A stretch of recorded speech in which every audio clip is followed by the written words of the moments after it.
when we do that slow breathing, it's telling our body things are good, which then starts to change the brain chemicals. Well, welcome to a Sessions podcast. We are so glad that you are joining, whether that's on YouTube or any of the podcast platforms. My name's Jake, and we're doing this in combination with a series that we are having at the Crossing called Weeds in My Garden, where we're talking about issues with mental health. And this is a supplement, additional conversation, because we wanted to have some conversations with some mental health professionals. And so today we have two guests. We have Mark Whelchel and Jennifer Antonucci, who are two mental health professionals right here in the Las Vegas Valley. Thanks, guys, for being here. Thank you. Thanks for letting us be with you. Yeah, Yes. I'm really excited. I think this is going to be a great series of conversations as we talk about issues that people are dealing with on an everyday basis, and that you guys are obviously dealing with on an everyday basis. But I think one of the things that kind of interests me is what's the role with like a spiritual community and then mental health professionals, especially we're all believers, we're all Christians here on this podcast, and so we go to church and we have pastors. I'm a pastor. You guys are mental health professionals. What's the interplay, if any, between those two things? Well, I think there's a lot of interplay, quite honestly. Certainly being in community is good for our health in general, good for our mental health.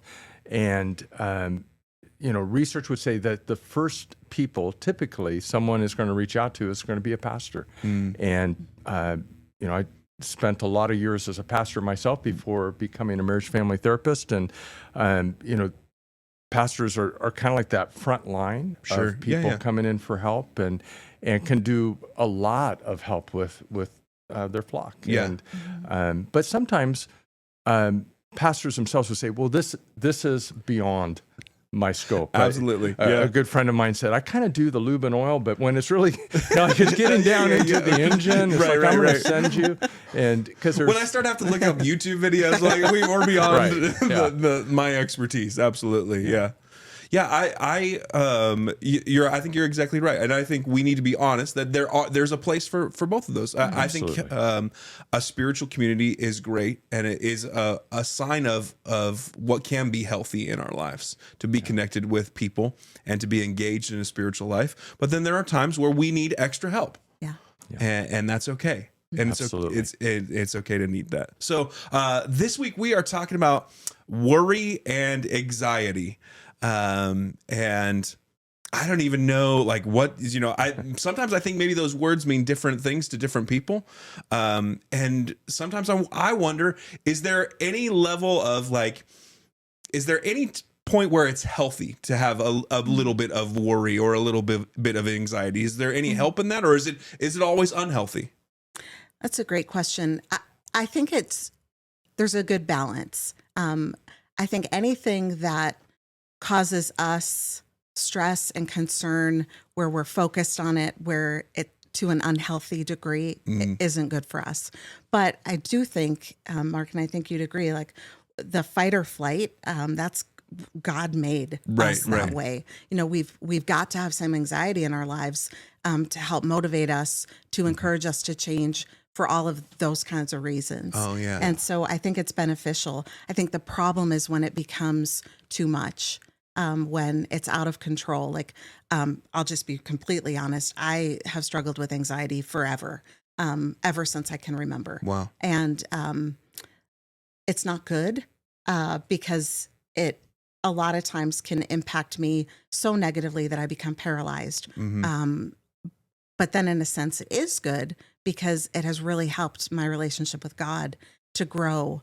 There's a dependency there where I'm clinging to him because in my head, I'm a mess, and I want to be a healthy, functioning person. And I can't do it by myself all the time. Right. Yeah. Yeah. I sometimes think without some level of anxiety, we would never study for a test. We would never, there needs to be something that is pushing us forward to do the things we need to take care of in life. And I think those brain chemicals that God gave us help us to stay focused on those important things, But when we find ourselves, as Jennifer was saying, just going over the top, and it's like we're being triggered, but there's nothing really that should be triggering us in that way, that it really becomes a problem. So I think that's helpful. Like, okay, not every worry is a problem. In some ways, I love the idea of like sometimes that's the motivation, right? The motivation, even as I think of like there are times where I'm worried or anxious for some of the things in my kid's life. Well, that's the motivation to engage as a parent and do some of those things. But then as we kind of start to cross that line, then what are some of the ways that you would go, when anxiety starts to manifest itself in this way, that's where you need to start paying attention, and that might be an unhealthy thing where you need to start reaching out for help. What do those look like? Yeah, and there's a bunch of different ways I think it starts to show up, and each of them are a little bit different. Jen can talk about some of them, but in general, there's something just called generalized anxiety, where even for no reason, there's nothing happening, you just feel keyed up and tense and anxious most of the time. There's another type that when it grows to a place where you're having panic attacks, where it really feels like I'm going to die. Right. My heart is racing, my mind is racing, I'm shaking. So, that's certainly. Yeah, for a lot of people that I've talked with that have had panic attacks, it literally feels like a heart attack. It does. You kind of end up in the hospital like, there's a problem with my heart, and they go, there's not a problem with your heart. It's stress. Yeah. And there's okay. Yeah. I think too, when it starts impacting your relationships, your decision making, when it starts impacting your employment, those would be times where you might want to get some help. So do you mean like when it starts, are you saying like when there were maybe things that you were doing but can't engage in anymore, or like, no, it's too hard for me to go into work today? That would be an example of like, okay. Yeah, I don't want to go to that party, even though I know most of the people. I just feel too anxious to go and hang out with my friends, or even I'm too anxious to go to church. Right. So it's kind of interfering with your daily functioning of just normal things. And that's when we would want to reach out to someone like you guys for a little bit of help. So then, as people have kind of then experienced anxiety, and I think from my understanding, anxiety is kind of on the rise, that we are experiencing higher levels of anxiety than we have in previous decades. I don't know if that's true or not. Maybe we're better at diagnosing it, or we've all been through some stuff. And so does that tend to be is that like, man, is that a permanent diagnosis? Is that something that's like, oh no, that's something I can deal with? Is it kind of, does it become chronic? What does that look like in kind of because I think part of what I wouldn't want to dealing with anxiety is like, I don't want to have to do this the rest of my life kind of deal. Yeah. Is there any hope in this kind of thing? What is that? I do think there's lots of hope that, as a therapist, we have a core belief that people can change, people can get better. Now, with anxiety, similar to with depression, people who are prone to it may be prone to it most of their life. But that doesn't mean it has to stay at that same level. And as Jen was saying earlier too, having some level of anxiety that we are working to keep in control does bring about positive things as well, such as drawing close to God, relying on Him when we're feeling a little more anxious than normal on that particular day. But the real chronic anxiety, I think, can be helped. Okay. Yeah, I agree. It's interesting. Everybody's anxiety story is different. And I think it's really important to understand where it came from, what's under it, what's causing it. And that, I think, is most productive in therapy, where we can really get to the bottom of it, kind of the foundation of it. Yeah. Because the goal is freedom from anxiety. Now, is it possible for a person to be completely free from anxiety for their whole life? Probably not. But you can learn how to deal with it, to cope with it in better ways. There are really beautiful things about the anxiety journey. It's just figuring out, it's almost like you have to come to terms with it and peace with it, which you can. And so like Mark said, there's hope. There's definite hope. I mean, I know that both of us, Mark, have seen lives change. Like people who wouldn't drive now drive, and people who wouldn't go into a social situation go into a social situation. Wow. And it's also, there's this concept of the automatic negative thoughts, those thoughts that we have that just paralyze us. And so working through those brings about freedom, because you're kind of looking at the anxiety in the face and you're saying, wait a minute, is this true? Is this real? Man. It's really exciting work. Yeah. Yeah. That's such a valuable question that I don't think we often ask enough, right? We blindly kind of accept our own thoughts and assume that thought is true, just because we thought it. Yeah. And to really sit down and go, well, is that true? And I think that's obviously a question that I can ask as a pastor, but I'm sure that's kind of a starting point for, well, let's just examine all of those thoughts, right? Is that true? I'm imagining there are levels or a scale of treatment when it comes to anxiety. And so as I'm kind of, maybe I'm going, okay, I feel like the anxiety is starting to impact my life. What would be some of those base things that I could go, you know what, here's where you could possibly start to try to do some things around that? Certainly.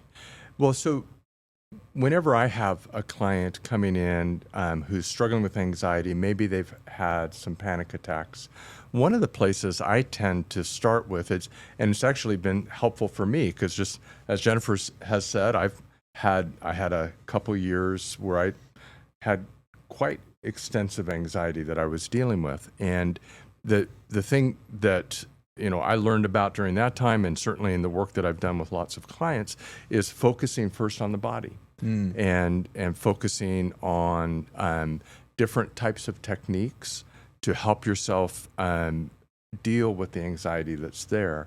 So, some of the research would say that one of the most powerful things that we could do for our anxiety, it sounds a little silly, but it's really to just slow our breath. And so as I'm working with clients, I'll have them start to just notice their breath going in. And really I'll say, like, I want you to breathe in for about 7 seconds, 8 seconds, get a lot of air into your stomach area, into the diaphragm, just kind of fill it up, and then blow out very slow, almost like you're whistling, right? And just like 8, 9, 10 seconds out.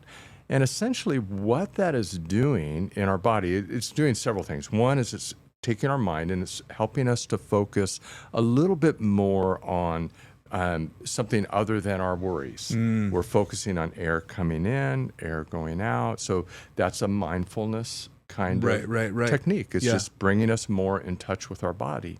And the other thing that it's doing is we have a nerve that goes through our body that's easy to remember for us because it's called the vagus nerve, and it goes through the whole body. And it's basically the nerve in our body that is communicating with our brain and saying, we're relaxing, or hey, this is emergency. You need to tense up. Tense up, right. Something's coming. And so it's when we do that slow breathing, it's telling our body things are good, which then starts to change the brain chemicals, because for anxiety, that's linked to cortisol, adrenaline, and it instead starts saying, okay, we could use a little bit of serotonin, some norepinephrine, and gets the better, calmer chemicals going. And even as you're talking, it's so interesting. Even as you just start talking about taking deep breaths, it's like, I just take a deep breath. And you're like, I didn't realize how like shallow my breaths are in this moment, or how tense I'm feeling, in this studio recording this podcast. And I think one of the things that I think is so helpful is just kind of bringing things to the forefront. right? Like you were talking about the automatic negative thought. Is it true? Yeah. Like let's bring that to the forefront and examine it. Let's bring our bodies to the forefront. What are we actually feeling? And so much of it we don't necessarily pay attention to all of the time. Yeah. Yeah. Yeah. When I work with clients with anxiety, like Mark said, I focus on two things. One is the body, and the other is the brain. I mean, the brain is part of the body, but you know, when you think about regulating yourself, Dr. Daniel Siegel has this great illustration. You can watch YouTube videos on it where it's called flipping your lid. And so essentially this part of your brain, the prefrontal cortex, goes offline. It's when you're angry, when you're completely freaking out, when you're stressed, when you have anxiety. And in that moment, there's not like a conversation that you can really have. You have to really like get regulated and have your body calm down, which takes approximately 20 minutes. Wow. And so sometimes, and this happens a lot in parenting with little ones when they're flooded, we'll call flooded. Sure. Yeah. The parents start talking to them, you know, like, what are you doing? Why are you doing this? Stop doing this. But what everybody just needs is to calm down. Right. They need 20 Right. minutes, like Mark said, to breathe. A thing that I encourage a lot of my clients to do is tapping.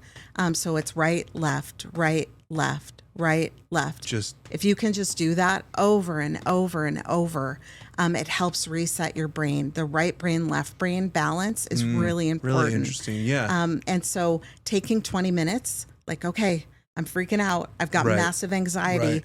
Do the tapping. You know, other really quick little tips are start playing I Spy with yourself. Like I'm looking for anything red in this room. It's a way to distract your brain. Interesting. Slime, Play-Doh, anything to get your body moving. Just to start to get aware of your exactly, body to and get aware of it. and start to kind of allow your brain to focus on some other activity Yes. than prognosticating about whatever Exactly. worry or anxiety Yeah. is feeling. And it's interesting about the 20 minutes.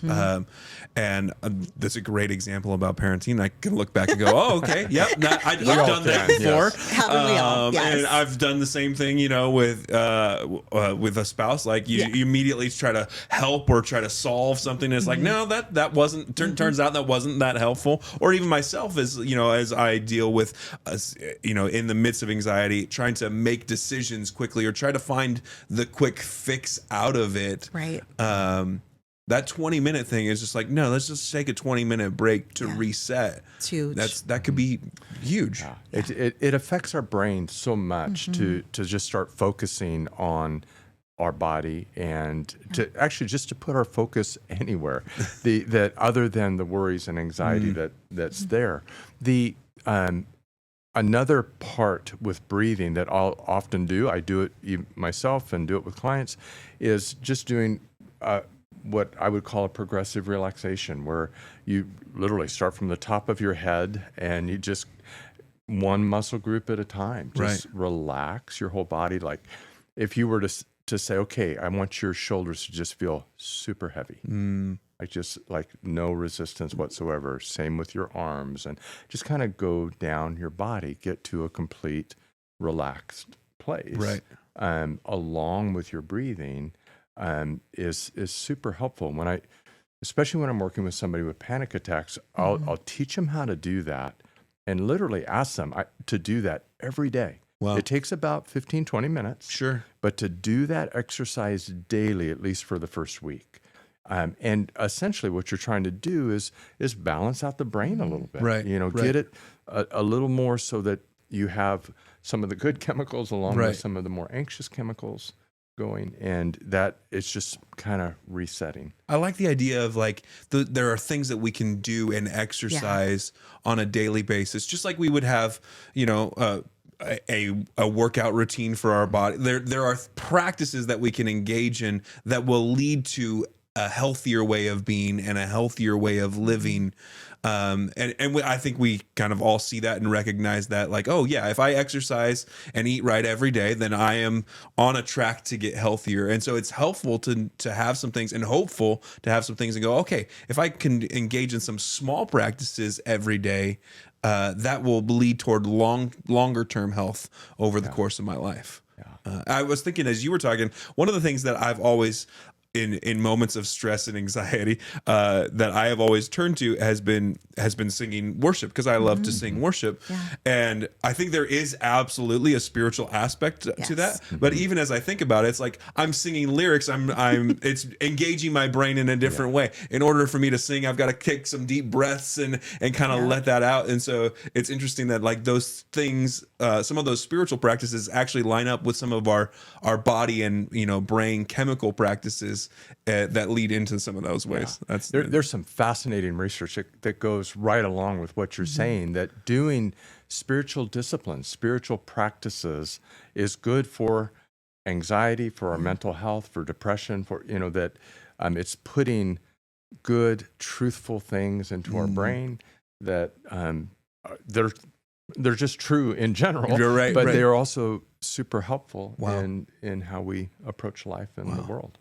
What would you say if you, as we kind of begin to wrap up this one episode around worry, anxiety, if there's somebody who's listening or watching right now and they're really kind of in the midst of, man, it feels like this is a struggle that I'm bumping up against over and over again.